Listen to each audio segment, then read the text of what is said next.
So, All Star Weekend started, and obviously, I'm gonna talk about it. Yesterday, we got the Celebrity Game and the Rising Stars Game, and they were pretty cool. For most NBA fans, these are just, like luxuries. We really are waiting for the All Star Game to see what that's like.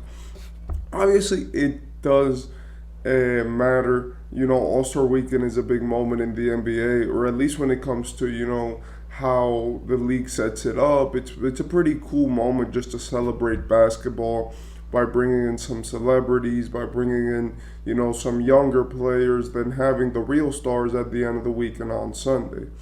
But what I really want to talk about today is, since we are already at the All Star break, right? And since we're gonna probably have like a week without basketball, I really want to speak right, on how much is the league going to miss certain awards because of this new rule. As we know, Joel Embiid is not getting the MVP this season.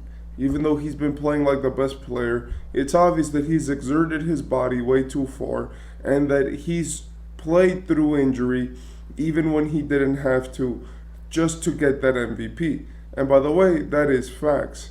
The reason why I say that is because Joel Embiid is now injured to the point where he will not be coming back, and he will not be doing that MVP two times in a row.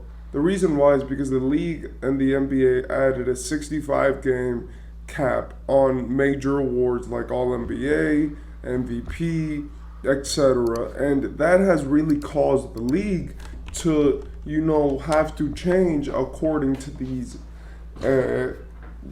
expectations. As we see, we are this many games into the season, and LeBron James has already played 49 games. Yes, he's injured right now, but like as we know, that type of stuff does not happen. Like, we're 56 games into the season out of 82, and LeBron James has played 49 of them.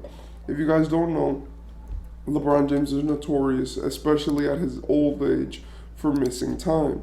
So then what we also saw, right, was the fact that now we have these major players competing for awards. And if at the end of the season any injuries come up that would limit a player from playing 65 games, if they get 64 games and they can't play in one more game, then immediately they're going to be out of contention for any major awards. And I think that that's going to affect the All NBA teams greatly. We know that this season for Embiid, more importantly than not winning the MVP, he will not be making the All NBA team, which in my opinion is ridiculous. He's averaging 35 points. He's the best player on earth, right? I'm sorry, but it's true.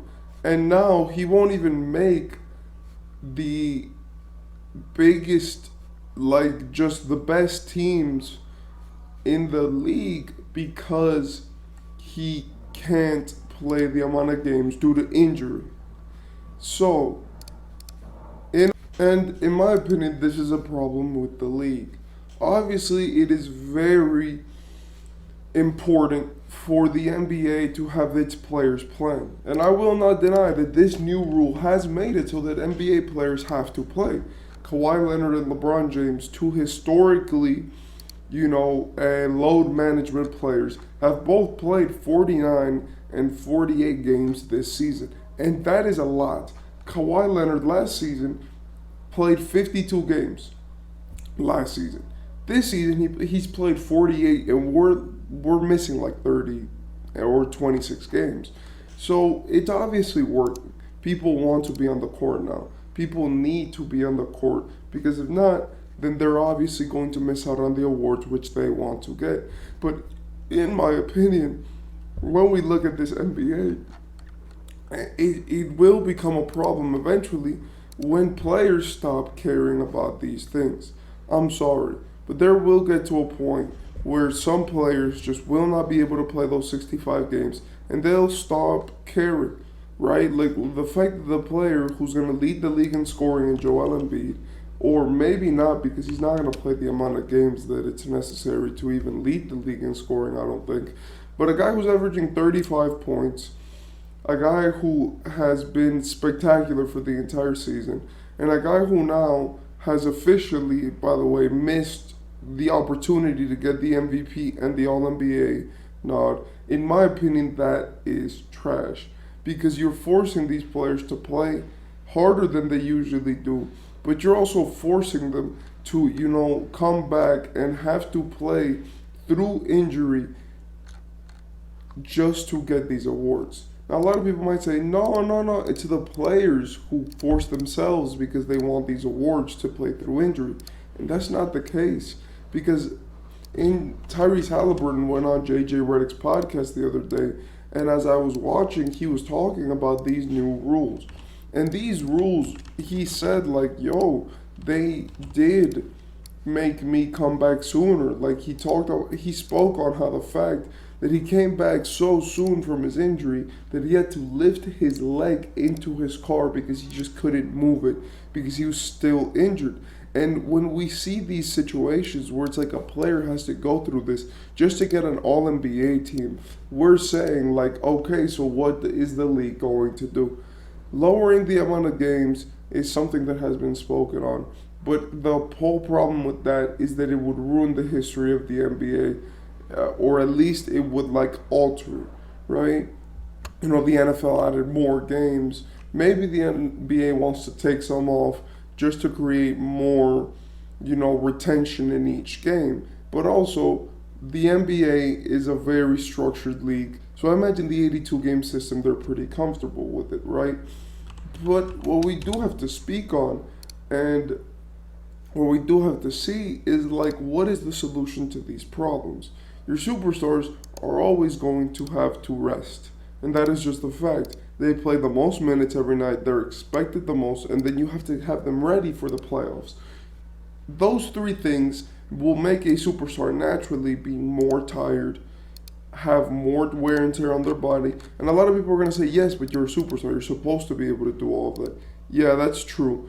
But let's face it, a player playing 82 games a season, a superstar being able to do that, I mean, it's still hard on your body. You cannot take that away from you. So unless everyone's going to get Michael Jordan's trainer, right, then what is the solution to all of these problems? Well, in my opinion, the solution is just distribute the games better. There's still moments to rest. And in an 82 game season, where 65 of those games you need to be able to play just so that you could get into these major awards. Well, if you actually do the math, right, that means that you don't have to play 17 games in a season. 17 of those games you could just rest, do whatever you want. Which is honestly, it's pretty good. Because you get the chance to be injured a few times and you still will get to the marker that you want to be. You get a few 2 to 3 day injuries, and I'm not saying that injuries are for certain, but I'm also not saying that they're never going to happen if we're being 1,000% honest.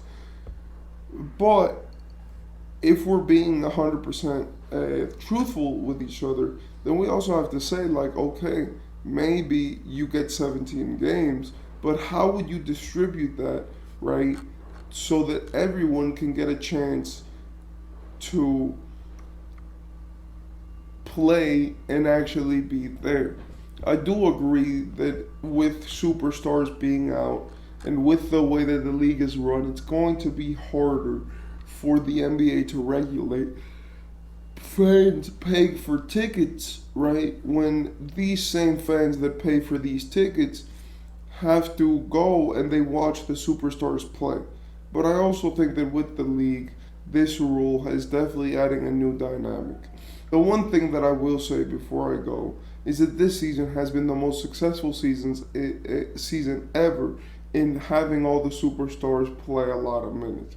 And the reason why I say that is because guys who are historically injury prone, like Paul George, like Kawhi Leonard, like Joel Embiid, have really played a lot of games or have at least been there for a while and have really shown out. So is the rule working? Yes, it's doing exactly what it was intended to do. It's getting the people and the superstars in the games, and it's getting the fans in the seats.